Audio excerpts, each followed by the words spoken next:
Open door right. All out. Last man.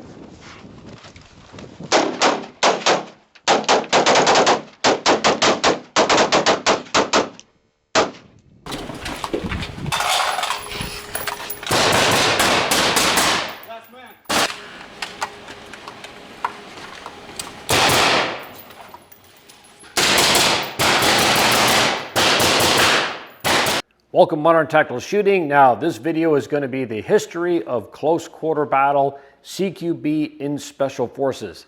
Now this is not a video on the history of all the different firefights and battles, but it's going to be a history of all the techniques and tactics, how I saw it when I first joined SF in 1998, and how our tactics, techniques, and training methods evolved throughout GWOT. Now I know some of you are looking at the time on this video. This is a longer video than normal, but it's the only way I think I can do this topic justice, to be as thorough as I can and as comprehensive as I can. So this is a longer than normal video, and I did not want to make it a two-part video.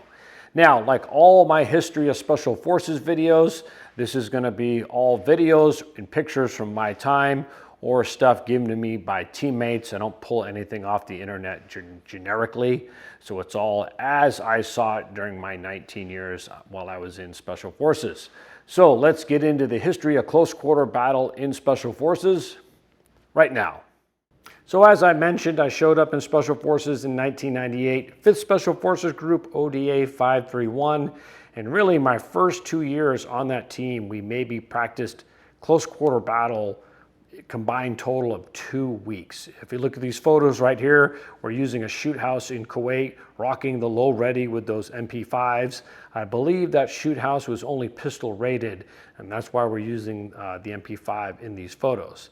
Now, I'm going to refer to it as the classic method. That's what I learned way back in the FM 7-8 manual. That same manual now is ATP 3-21.8. It's the same technique in the current Ranger Handbook, and that is the 4-man stack. It's the old Battle Drill 6, enter and clear a room.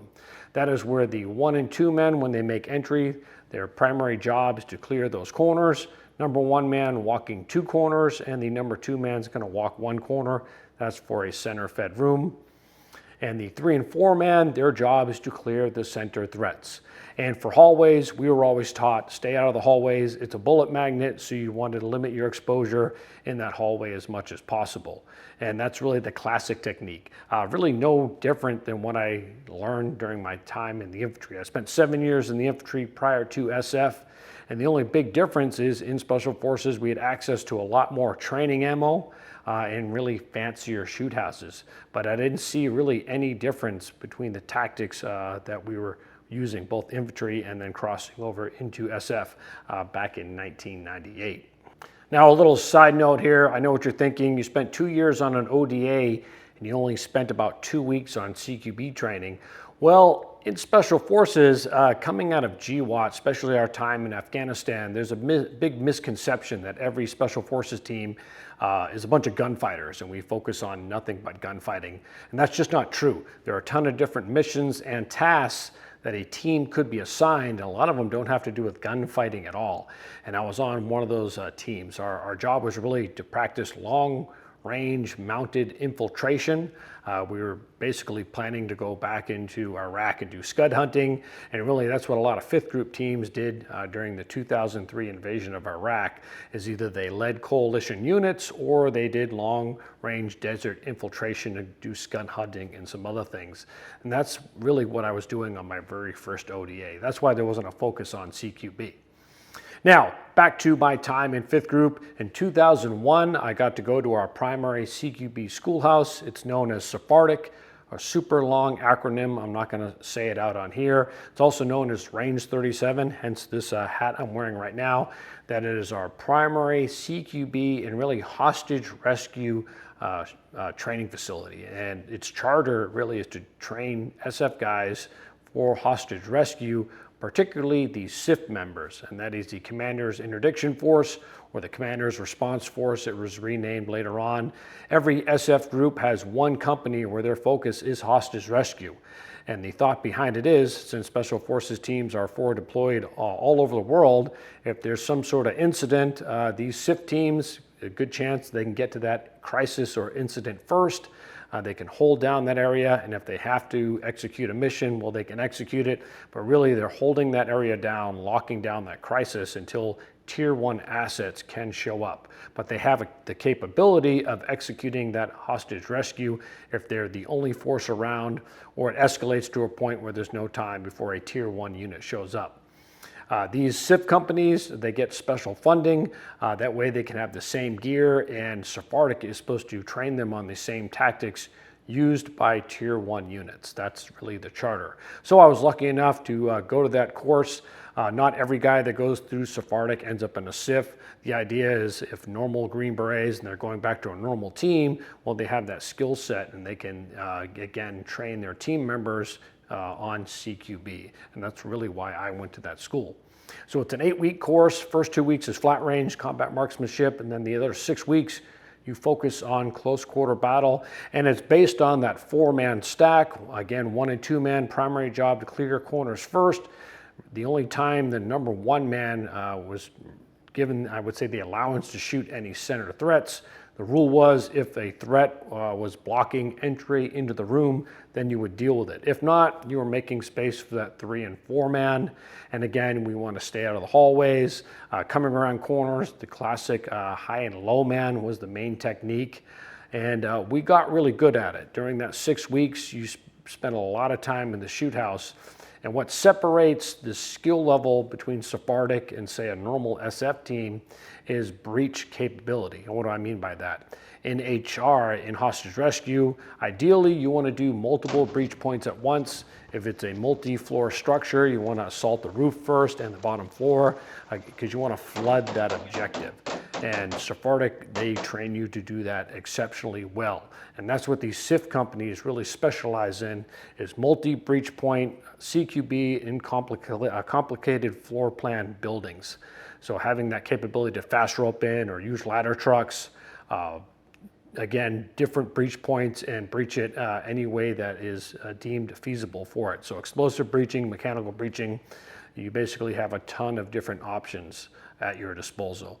And after 8 weeks, you got pretty good at CQB, but really tactics-wise, it's no different than almost what I was doing, again, back in the infantry. And for multi-team CQB, that's just nothing more than having multiple 4-man stacks clearing a structure at the same time. So the tactics, really no change. You stayed in that 4-man element, that classic method as I refer it to. Now, speaking of the SIF teams, it was actually 5th Special Forces Group SIF teams that conducted the very first direct action missions during the invasion of Afghanistan. Now, fast forward to the 2003 invasion of Iraq. I actually did the southern push from Kuwait up into Baghdad. I was actually attached to the Marines, and while I did do some clearing of buildings in Baghdad and such, I did not see a lot of resistance. There was actually not a lot of urban fighting going on. There was a little bit, some teams got into some skirmishes and a little bit of CQB during the invasion of Baghdad, but they pretty much surrendered pretty quickly, if you remember what happened during those times. So I saw a little bit, but really not a whole lot of close quarter battle. And again, using those classic tactics.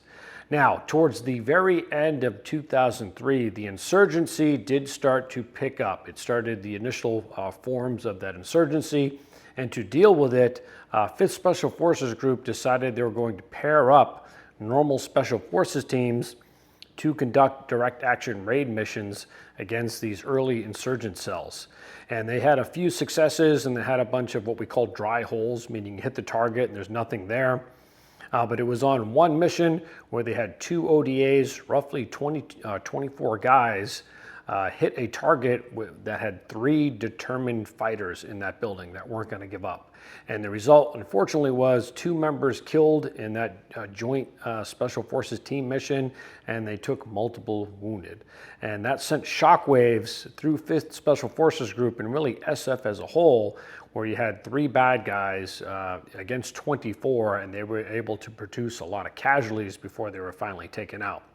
And that got a lot in the Special Forces Command thinking, hey, maybe we're not as good as we really think we are when it comes to close quarter battle.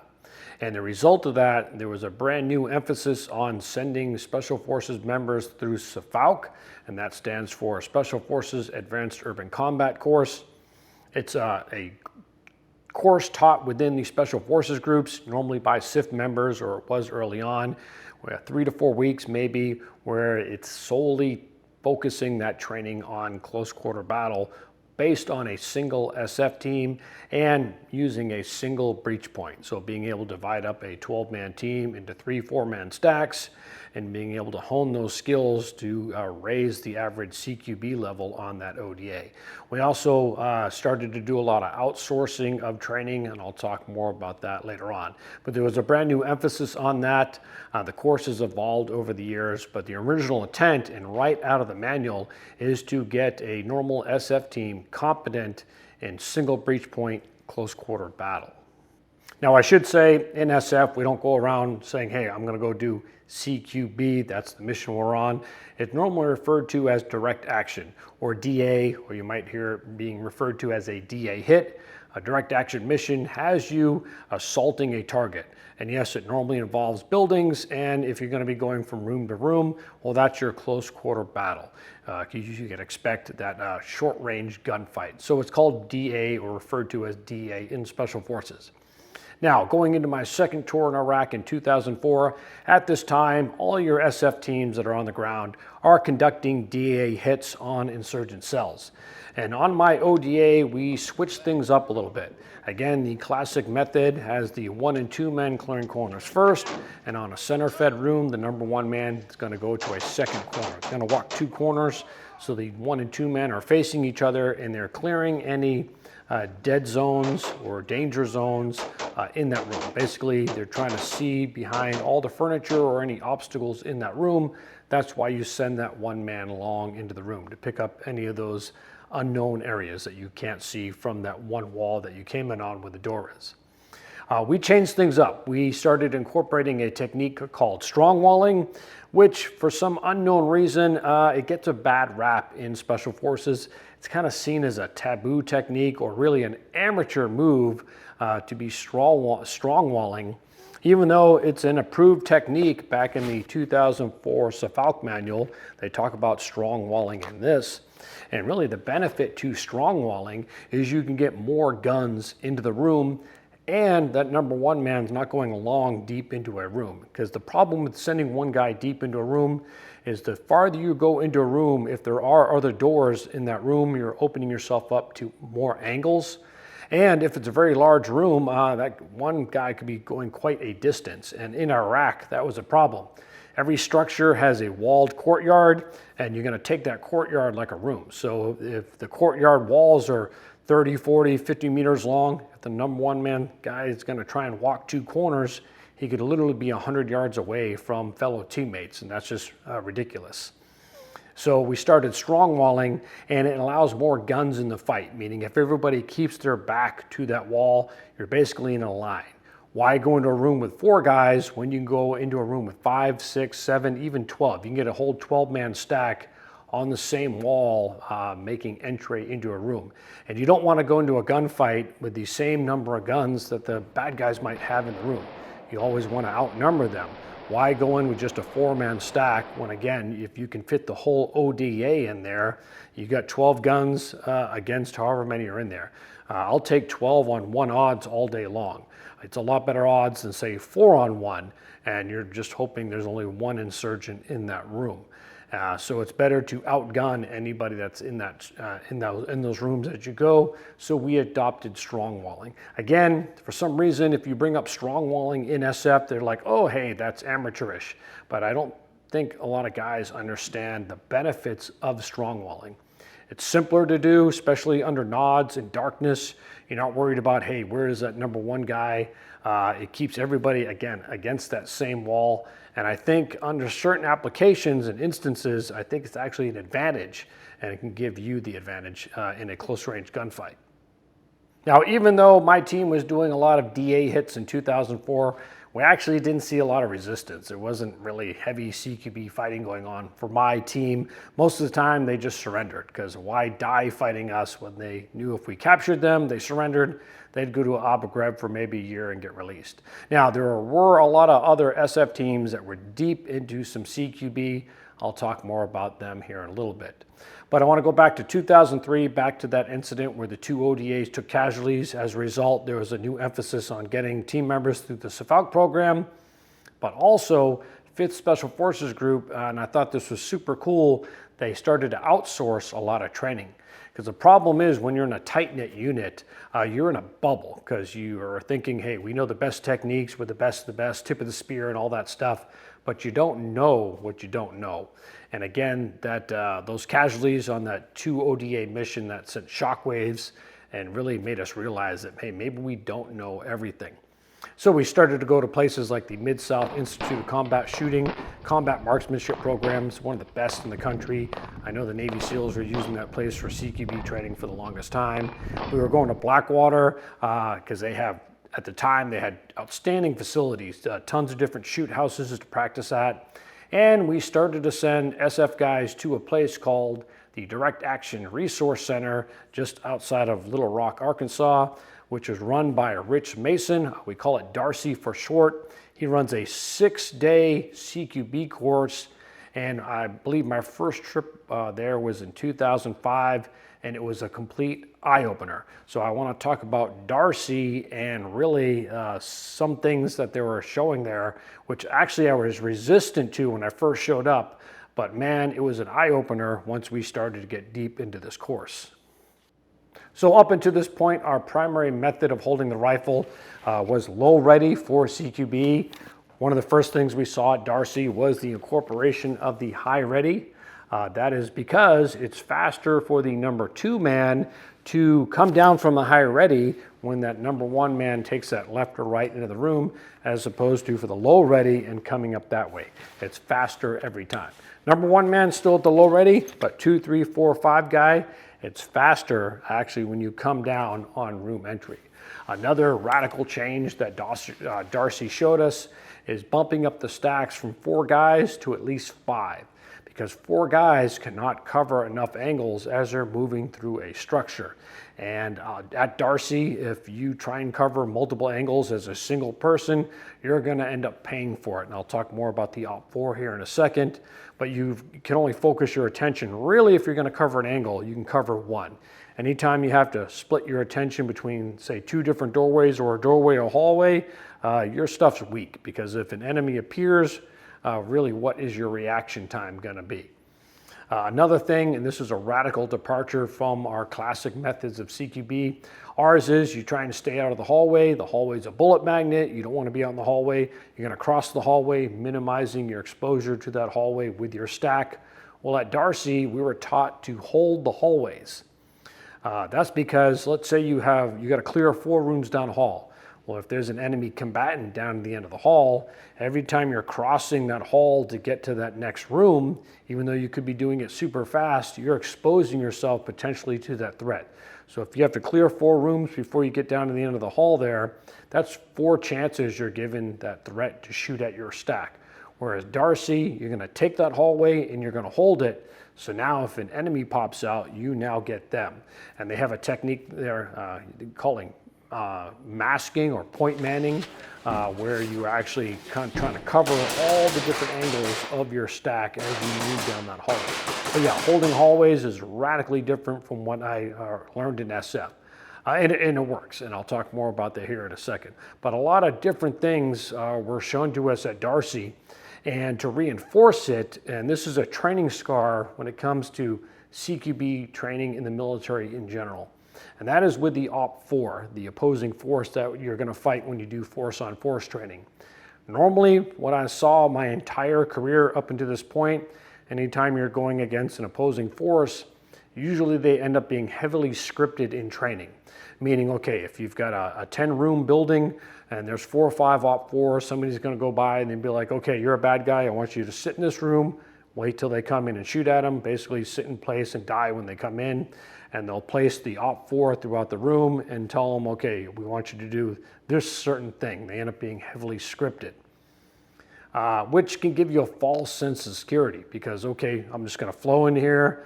I'm not gonna have that aggressive of an enemy. And you hear it a lot, well, it's for the sake of training. We want guys to learn the basics. So we're gonna have the OPFOR do very limited things.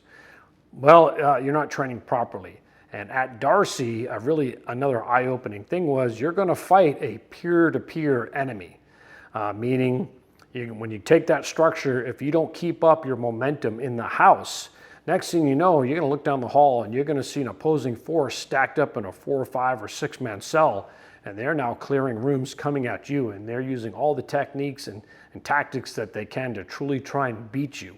Because in real life, nobody's just gonna sit in one room, wait for you to flow in so you can kill them. People generally wanna fight together. So if there's gonna be one threat in a room, in real life, chances are there's gonna be more than one.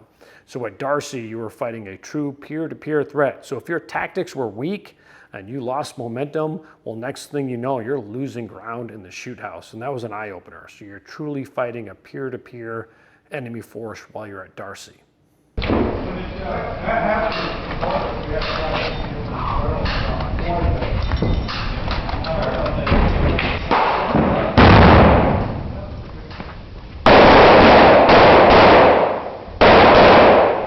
So after my third tour in Iraq at the end of 2006 going into 2007, I had to do my SWIT time. If you stay in Special Forces long enough, you're gonna go to the Special Warfare Training Center. That's our schoolhouse, and I lucked out. I was selected to be an instructor at, again, our primary CQB schoolhouse, SFODA. I was actually the head of the combat marksmanship training program.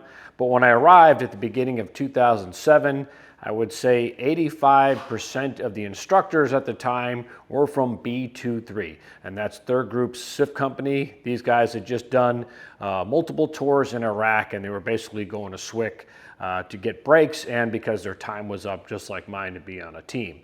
And in 2007, when I showed up, I was amazed at the changes that were going on in SFODA at the time. And this is where I got to mention Sergeant Major Jack Nevels. Now, Sergeant Major Jack Nevels, he was there, I would say, during the heavy insurgency fighting in Iraq, 2005, 2006. We had all those different SIF units going into Baghdad and really doing that heavy urban fighting against these insurgent cells. And Sergeant Major Jack Nevels, he was looking at this and taking part in these actions, and he was realizing, hey, the current SOP, the classic method, 4-man stacks, was not working.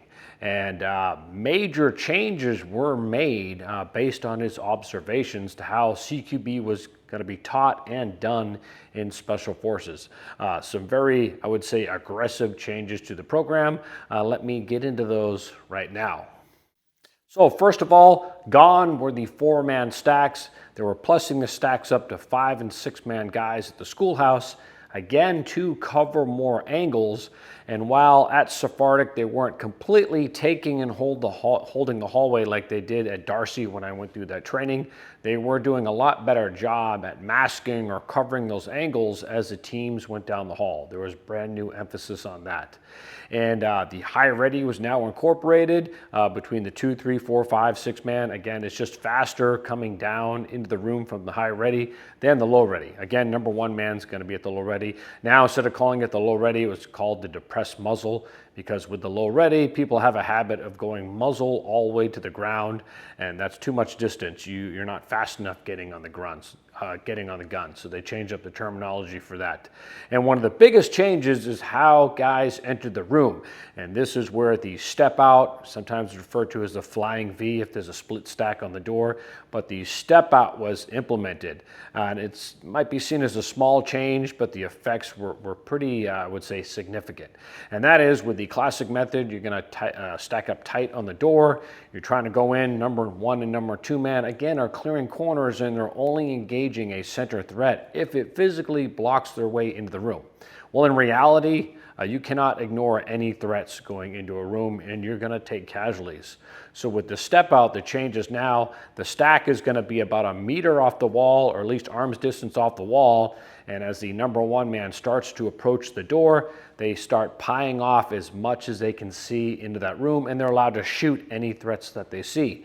When they can't pie anymore and they just have that blind corner to take, they take a positive step into the doorway. Any more threats that are present, they're allowed to shoot, but it's an aggressive positive step, and then you start walking forward. Now, once you cross the threshold, you are going to clear your corner, your emphasis focuses on that, and then you clear the room like normal. So with that step out, it gives time for that number one man to shoot any threats that could be visible. Because again, ignoring threats because your duty is to clear the corner first does not work in real life.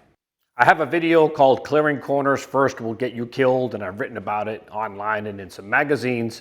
But in that video, I actually leave a little Easter egg. In one of the B-roll CQB runs, I actually do the step out with my buddy there. I shoot some threats before I go into the room, and then I enter and clear my corner. And I don't mention it in the video, but I do leave the step out technique in there. In that video, a lot of comments, people critique me, hey, I am only showing the parts of the classic method I disagree with, and I didn't show any modern methods, but actually, yes, that little Easter egg's in there if you want to go back and watch it, but of course it's in this clip right here. So I'm going to play 3 video clips. It's not Special Forces training.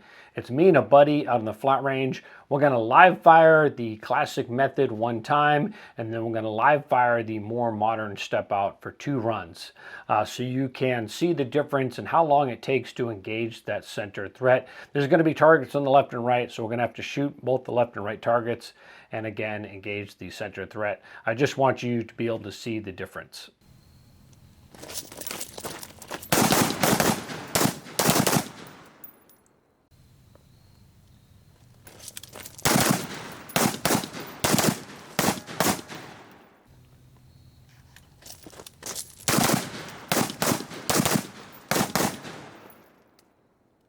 So those are just a few of the positive changes that were made to Sephardic and how CQB was being taught.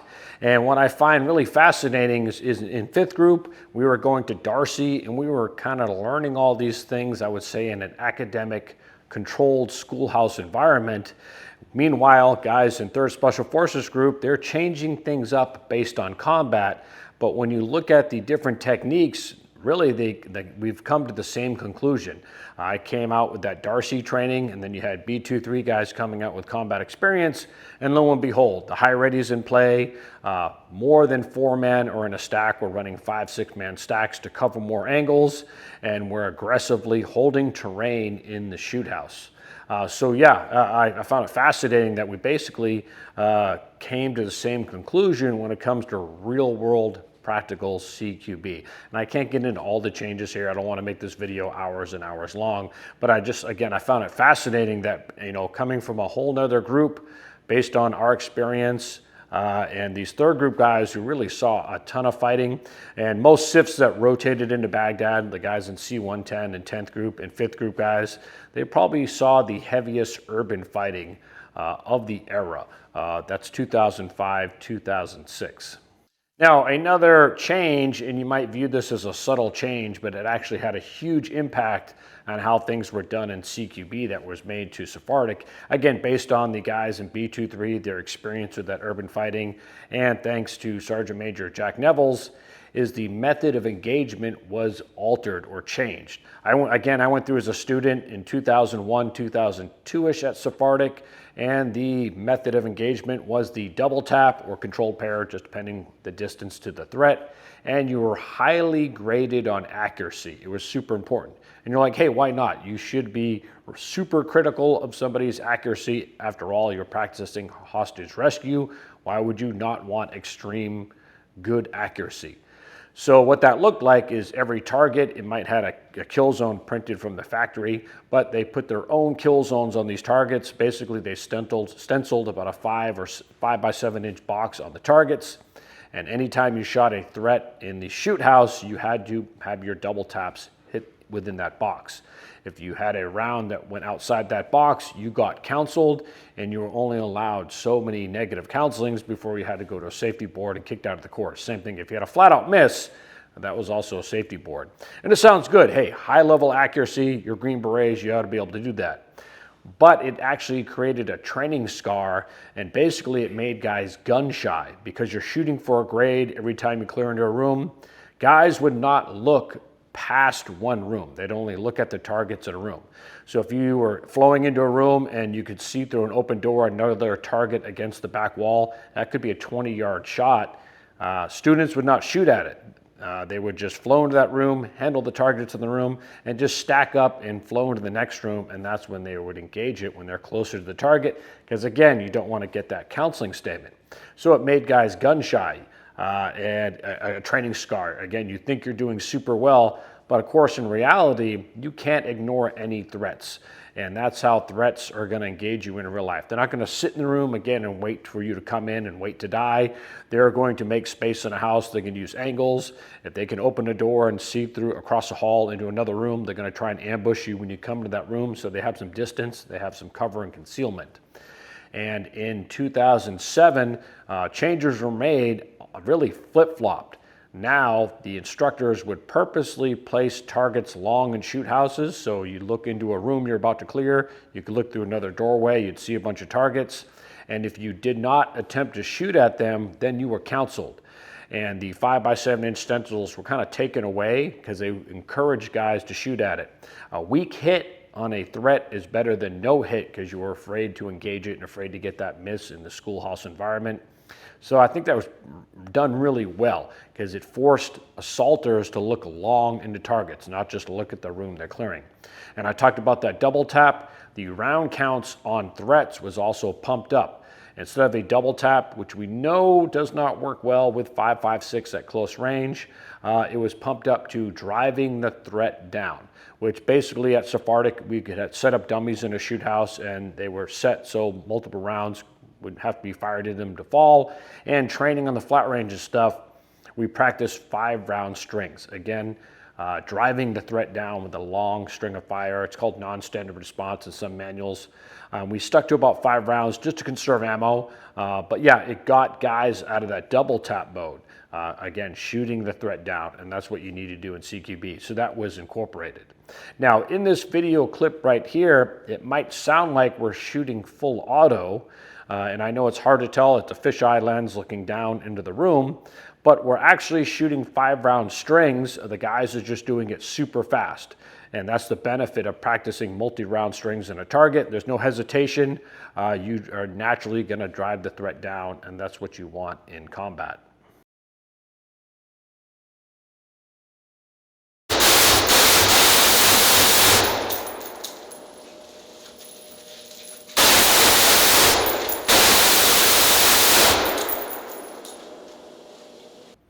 So while I was in SFODA 2007, 2008, they were doing a thing called the SFODA conference. Again, Special Forces Advanced Urban Combat course, and by this time, each group had their own permanent training staff, and they would meet at Fort Bragg about every 2 years to discuss and work on the latest techniques in CQB and get on the same sheet of music.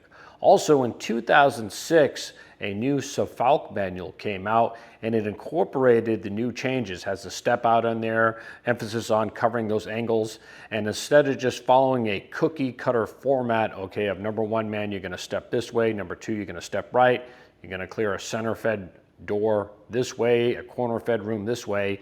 The manual was an emphasis on problem solving. And really in CQB, that's what it's all about, problem solving. The problem was, and any SF guys that are currently in or seeing something different, please correct me down in the comments, but when that manual came out, 1, it only came out in a digital format, and 2, it came out with a classification. So I never saw the manual really get to all the different teams. And I'm gonna talk about things later on in SF where CQB is going.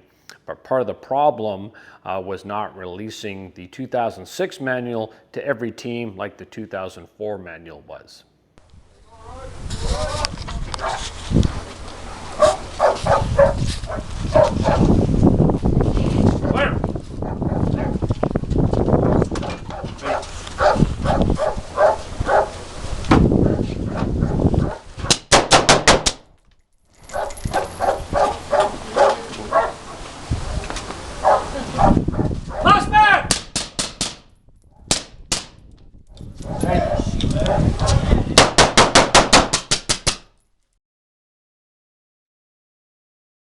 Of course, when I was at SFODA, that's when really combat operations kind of really wrapped up in Iraq 2007. So the focus was on, of course, Afghanistan.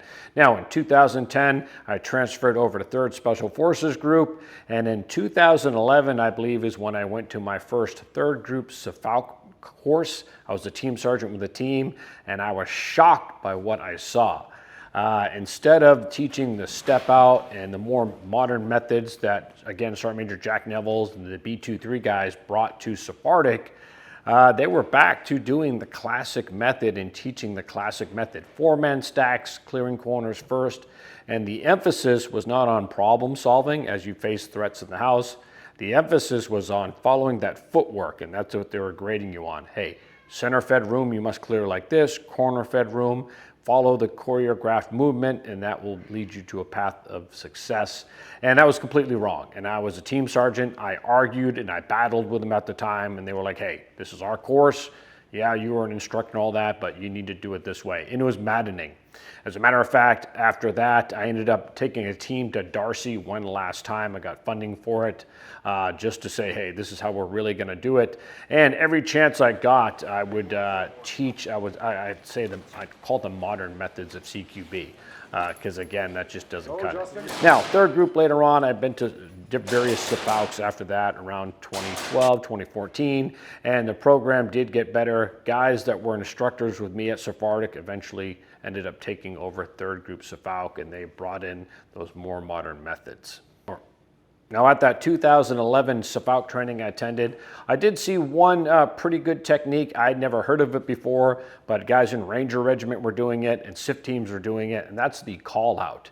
And instead of going in and trying to take a building, because if the enemy wants to fight, there's a good chance you're going to take casualties. Stacking up plates to the front, going through a door, it's cool to do it in training, but in real life, it's not that great.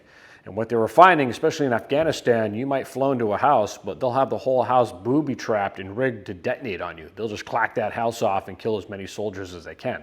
So why go in if you don't have to? So with the call-out, they're basically surrounding these buildings, these objectives, like an old-school SWAT team, and literally calling out to the threats to come out, and they would use an escalation of force to get these people out. Which would lead to throwing in thermal barrack hand grenades or shooting heavy weapons into the house to draw the threats out to surrender. Again, because stacking up plates to the front only gets you so far.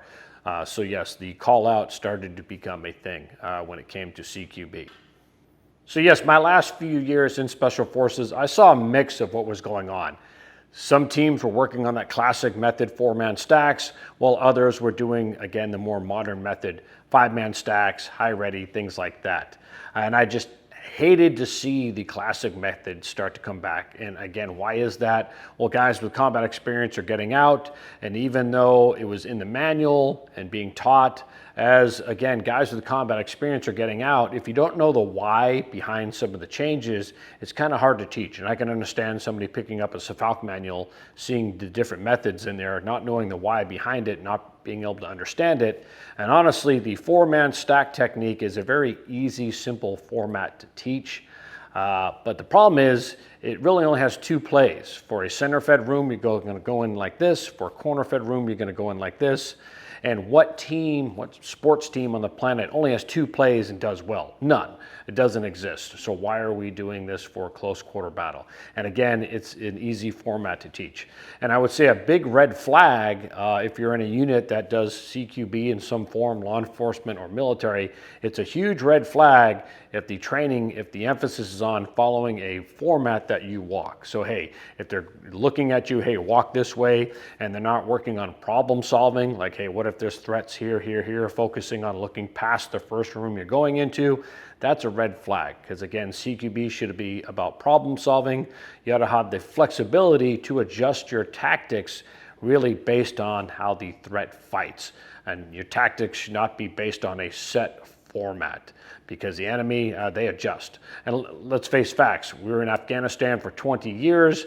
We trained all those Afghan army guys on 4-man stacks and the classic technique. We're not fooling anybody with these tactics, so we're gonna have to evolve. If you just look at the CQB going on in Ukraine and in Israel and Gaza, that is off the hook. That's true full-blown war levels, not insurgency levels. So we're gonna have to adjust.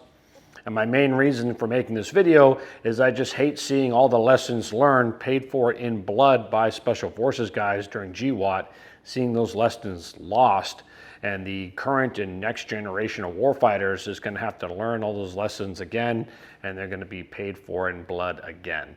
So I just hate seeing that. I have a feeling there's going to be a little bit of that going on, whatever the next conflict looks like. Now this rifle right here, which I was demoing the High Ready with, this is ALG's El Jefe rifle. I got it from Geisley about 2 weeks ago. Have not put a round through it yet. It's on loan for me to do a review. So look for a complete review on this rifle in about a month or so. Really looking forward to hitting the range with it. I just threw all this stuff on just for looks for the video. But yeah, I'll be doing a full review on the El Jefe rifle from ALG here in about a month or so.